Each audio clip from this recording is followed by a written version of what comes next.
Assalamualaikum warahmatullahi wabarakatuh. Perkenalkan, nama saya Claudia Oktaviani Hendoti dengan NIM 2314010001, Fakultas Ilmu Komputer Teknik Informatika Universitas Indonesia Timur. Kali ini dalam tutorial Windows Server 2019 saya akan membahas mengenai konsep Active Directory. Di video sebelumnya saya sudah membahas tentang domain. Apa itu domain?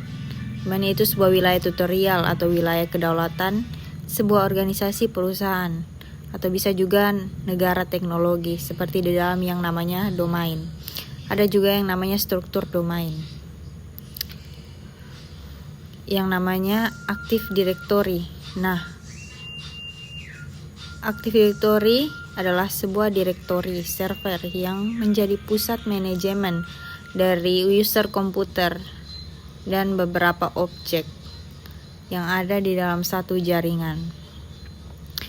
Mana fungsi utama domain control ini? Contohnya adalah untuk mengkuensikan, membutuhkan otoritas dari pengguna dari user, termasuk komputer-komputer maupun perangkat yang ada dalam satu jaringan di dalam Windows. Domain bahkan bisa memberi autentikasi kepada objek-objek tertentu. Contohnya, kapan seorang karyawan biasa login ke sebuah komputer, kapan bisa login, kapan bisa logout, batasan waktunya, dan waktu loginnya kapan saja. Diperbolehkan login apakah si user tersebut masih di perusahaan atau di organisasi tersebut, atau sudah tidak lagi bisa ditentukan di login atau tidak, contohnya seperti itu. Kemudian contohnya perangkat kita bisa mengatur komputer atau prepical yang ada di dalam satu organisasi. Contohnya dalam satu organisasi kita di dalam ada perangkat laptop atau desktop atau server. Nah, kita bisa tentukan kapan misalnya si user ini boleh login, apa tidak user ini sudah tidak boleh login.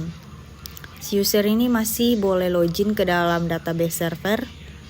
Misalnya contohnya database server, kemudian bisa menentukan yang namanya Active Directory. Active Directory itu bisa menentukan ada server-server mana saja yang bisa digunakan atau tidak digunakan. Contohnya ada lebih dari satu server. Di sini misalnya database ini akses, tapi database ini tidak bisa diakses. Yang lain sudah boleh diakses. Jadi dalam satu organisasi, misalnya ada lebih dari satu database server, di mana Active Directory ini akan mengatur database ini boleh diakses, tidak, dan tidak boleh. Boleh. Nah, semacam itu, begitulah salah satu contoh.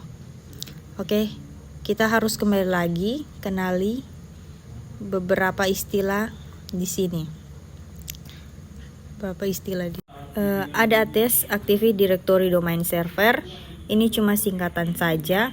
Directory yang sedang kita bahas ini IDS Active Directory Domain Server, jadi sebuah jasa layanan aktif directory di dalam domain controller. Kalau domain controller yang sudah kita pernah bahas di video sebelumnya, yang namanya domain. Begitu domain itu salah satu, sebuah wilayah kedaulatan wilayah tutorial yang punya undang-undang, yang punya aturan dan punya kebijakan, punya polusi. Jadi yang namanya dunia Microsoft Network ini cuma sebuah analogi dari dunia nyata. Dunia nyata sebenarnya oke di sini. Kita kenal, sudah tahu bahwa Active Directory ini user, itu user komputer dan objektif user. Dan komputer sudah tahu objek apa saja itu objek yang kita bekerja dengan. Dan komputer sudah tahu bahwa objek apa saja yang di objek itu. Jadi saat kita bekerja dengan Active Directory, kita akan banyak bekerja dengan objek. Objek adalah sebuah grup atribut yang mewakili retouch dari domain, yang namanya di dalam domain ada disebut. Objek-objek itu Objek-objek itu macam-macam, contohnya seperti yang ditulis di bawah. Ini ada organisasi unit, user komputer, grup konteks, set folder dan share, printer yang namanya objek. Objek itu punya SD, security yang disebut dengan security indent. Tujuannya adalah supaya server itu bisa menentukan objek ini punya ID. Objek ini boleh diakses atau tidak. Itu ibaratnya nomor KTP, nomor induk kependudukan. Setiap orang punya nomor induk kependudukan dan setiap orang itu tidak satu yang nomor induk kependudukan yang sama. Salah satu negara kecil atau terjadi manipulasi, tapi ini kalau terlepas dari manipulasi, terlepas dari itu tidak ada satu orang yang punya nomor induk kependudukan satu, itu tidak mungkin, ibarat DNA atau sidik jari. Jadi orang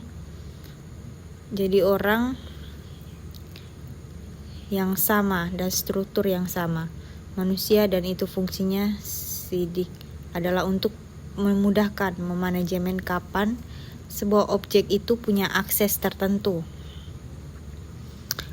Bisa diakses kapanpun, kita mempunyai akses dan sebagainya. Oke. Objek itu seperti ada yang tertulis di bawah ini contohnya. OU atau Organizing Unit adalah sebuah objek yang berisi objek lainnya, satu domain yang sama atau organisasi unit itu. Unit itu bisa berisi user, akun, komputer, grup yang namanya sama. Di dalam sebuah grup yang ada Microsoft Connector, penggunaan komputer ini perangkat hardware. Grup adalah sebuah kelompok tertentu. Grup adalah kumpulan dari user. Jadi yang namanya contoh yang namanya sebuah perusahaan pasti punya grup. Kelompok tertentu, misalnya bagian finance, bagian sales, bagian HRD, bagian teknikal. Nah, itu namanya grup. Jadi yang namanya karyawan itu di dalam perusahaan pasti dikelompokkan dalam sebuah grup. Sebuah kelompok tertentu, sebuah distributor grup, dan ada dua objek yang namanya grup itu berbagai dua, ada security group dan distributor group. Security group adalah grup user akun yang digunakan untuk menyediakan akses ke resource, kemudian resource yang ada di. Sedangkan distributor group itu digunakan untuk email distributor list user. Itu punya email jadi salah satu file fitur untuk berkomunikasi dengan satu dengan yang lain. Kemudian user konteks namanya, alamat yang namanya penduduk. Contohnya punya KTP. Punya KTP induk itu, kartu penduduk itu pasti punya alamat. Itu nama konteks contoh. Seperti share folder. Share folder ini adalah sebuah folder yang biasanya di-share. Ini di-share satu kelompok jaringan tertentu. Kalau ada sebuah kerja, mungkin kadang ada minta bagian saya file ini dong.